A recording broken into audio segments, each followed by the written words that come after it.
everyone, I am Kathy from House of TOEFL, and today we're going to look at question one on the speaking section.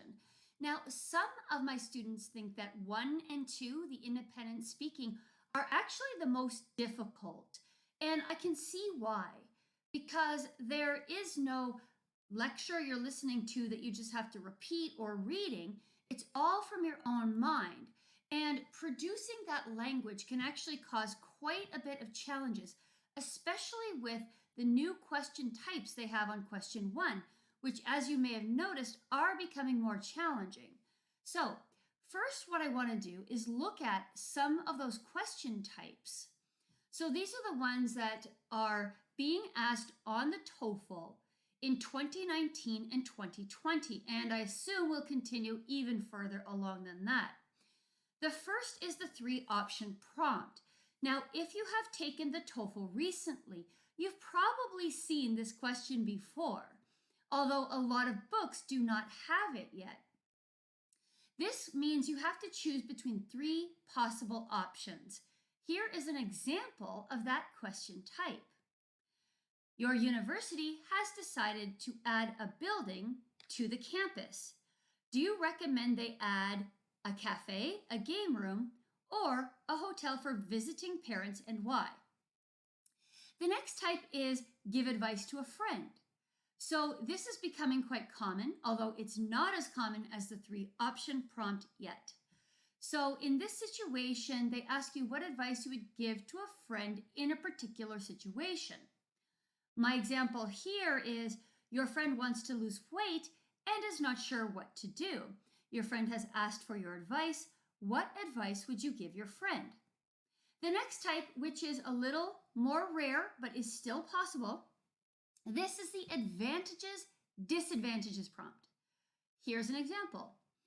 Your city council has decided to build an elementary school on your street. What are the advantages and disadvantages of this plan? Finally, we come to one that is reflected in a lot of books. It's not as common anymore. That does not mean you will not get it. It's best to practice every possible question type. So my example here is describe a day in your country in which you exchange gifts. So now let's move ahead. Let's talk about how to respond to question number one. And what I really want to explain here is how to come up with what you're going to say. Now, there's no easy answer to this because the questions could be about anything now. They've really started to make a large variety of questions. So you cannot have something memorized that's not going to work. So what you need to do is build your English skills. So first of all, I highly recommend during your 15 seconds preparation time, get your two ideas ready as you speak. So that means that when you go to talk, you already have them on paper. Now, why should you do that? And why is that so important? It's because when you're speaking, it's extremely difficult to think of a second answer. I have many students who will start to respond and at about 25 to 30 seconds stop talking. When I ask them what happened, they say, I couldn't think of a second idea. So that's why we need to be prepared before we even start to speak. We want to put those two ideas on our paper in point form, of course, and not in complete sentences, but at least have the two main ideas written down. Next, to get a higher score, of course, you want to join these ideas with transitions, which I will talk about in a moment. Next, you want to increase your general knowledge. So what do I mean by that? I'm talking about watching the news, listening to podcasts, reading the newspaper, watching TED Talks and TED Ed Talks. So why is it so important to increase your general knowledge? Because the more you know, the more you will have to say. So if you have a wide variety of knowledge, which you've obtained, of course, in English, then you will have more to say with prompts 1 and 2. Next, and this is actually more important than increasing your knowledge, and that is to build your vocabulary. A lot of my students, their problem is actually a lack of vocabulary. So they tell me, I could answer this in my mother tongue, which means they have the ideas. They don't have the vocabulary to express it. So you want to build your vocabulary, and that's actually relevant for every section of the TOEFL, not just the speaking. Next, visualize the scene. So what I mean there is to picture in your mind what it is that you're talking about. For instance, let's say the question is describe a place you like to go on the weekend, and you choose to talk about a park near your home. Picture this park in your mind. What's in the park? Do you picture children playing, big trees, green grass, yellow flowers? Those are all things that you can mention as your examples and details. So visualizing really helps you to come up with more ideas, details, and information. Next, talk about what you know and keep it simple. So what do I mean by that? What I mean is the TOEFL is actually not the time to use a new word you've just learned for the first time, or to use an idiom you've just learned for the first time. The TOEFL is the time to use idioms you're comfortable with, phrasal verbs you're comfortable with, vocabulary that you're comfortable with. And a lot of students ask me, should I use an idiom? I have two answers, yes and no. Okay, I say yes if you're comfortable with the idiom, if you've used it many times with native speakers and they haven't corrected you, and you know how to use it. But idioms are very precise. And what I mean by that is if you say one word wrong on an idiom, the idiom no longer makes sense. For example, we have an expression in English, kill two birds with one stone. And this idiom means that you accomplish two things with one course of action. However, if the student accidentally says, kill two birds with one rock, it actually breaks down the meaning, and that way the ETS grader might actually lower your score. So what you want to do is use phrasal verbs and idioms and vocabulary you are familiar with. Okay, also, when I say talk about what you know, what I mean is the TOEFL is the time to talk about topics you are familiar with. So, for example, let's say they ask you where you would like to go on vacation.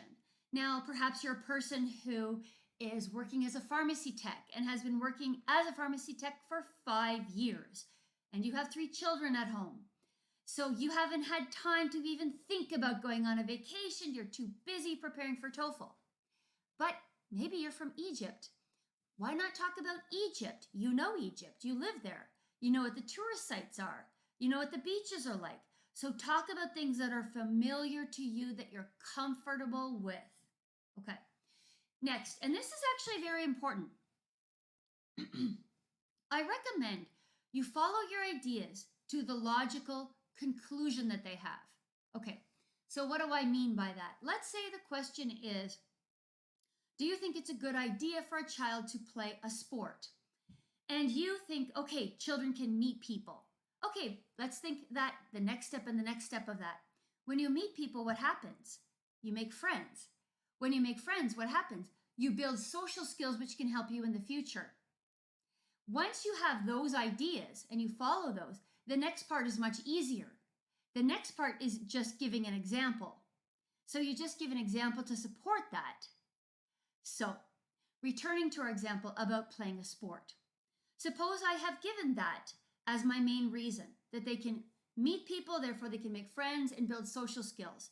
Then I can say, for instance, my niece is on a soccer team and most of her friends are on that team. She met a lot of people by playing soccer. Also, by the way, nieces and nephews are great to use for examples. Your nieces and nephews, of course, are the children of your siblings. And the great thing about them is that you can say they're any age. So you could say you have a 12-year-old nephew who's addicted to video games and use that as an example. Or you could say you have a 3-year-old niece who is learning the alphabet by watching cartoons. So I often say niece or nephew as my example. I find it quite useful. And remember, of course, again, you can lie. So I can make up a niece or a nephew that doesn't really exist. And no one will care about that. They're not concerned with your truth telling here. Okay, now let me give you a sample answer to the 3-option prompt. I do not have a timer, but I will try to keep this to 45 seconds as best as I can. Now, let's say the question is the following. Your university has decided to add a building to the campus. Do you think they should build a cafe, a game room, or a hotel for visiting parents, and why? On my notes, I write cafe, food and coffee for students, a place to do group study. My sample answer could be this. If my university decided to add a building to the campus, I believe they should add a cafe for several reasons. First of all, it's a good place for students to consume food and coffee. And that way they don't have to go back to their dorms, which can take up a lot of time. For instance, I used to go to the coffee shop on campus when I was studying at university so that I didn't have to make the 20-minute walk to and from my dorms. In addition, it's a great place to do group study, and now many professors assign group work, which is getting more and more common. A coffee shop gives you a place to sit with your group, consume coffee, and you can put your books on the table and have a friendly meeting there. So it's about 45 seconds. So you can see the logical conclusion. Let's talk about the first one, the food and coffee for students. The logical conclusion of that is that the students don't have to go back to the dorm, so they don't have to spend the time walking to and from the dorm. Then I used my own example as my example. It was not true, but again, I'm not concerned with the truth. I'm much more concerned with your ability to answer these questions. Now, I just want to bring up some useful phrases. I don't like to give templates for the independent because they can ask you anything. Students can come to get too reliant on templates. Therefore, I prefer to say useful phrases. So you can start your answer with, in my view. I strongly believe that. Personally speaking, I think. The transitions. Secondly, in addition, what's more importantly, another way I feel this way is. Now, I really like more importantly because a lot of students don't use that. I've heard, of course, thousands of sample answers, and it's always first of all, second of all. More importantly means your second reason is more important than your first reason. And even if you might not think that's true for your actual response, it's still a unique way to introduce your second reason. Okay, and of course you want to say, for example, for instance, to introduce your examples, although I should say it's not crucial to say, for instance, for example, you could just go into a story. You could start it off with, when I was 15, or 10 years ago, or when my nephew was born. So you don't necessarily need to say, for instance, for example, but those are helpful things to know to say. Now, what happens if I have 5 seconds left? It's a good idea to try not to leave any empty space. So that's when a conclusion comes in. A conclusion is not necessary on 1, nor is it necessary on 2. But let's say you have 3 or 4 seconds left. Rather than leaving that empty, you could say, that's why I feel that way.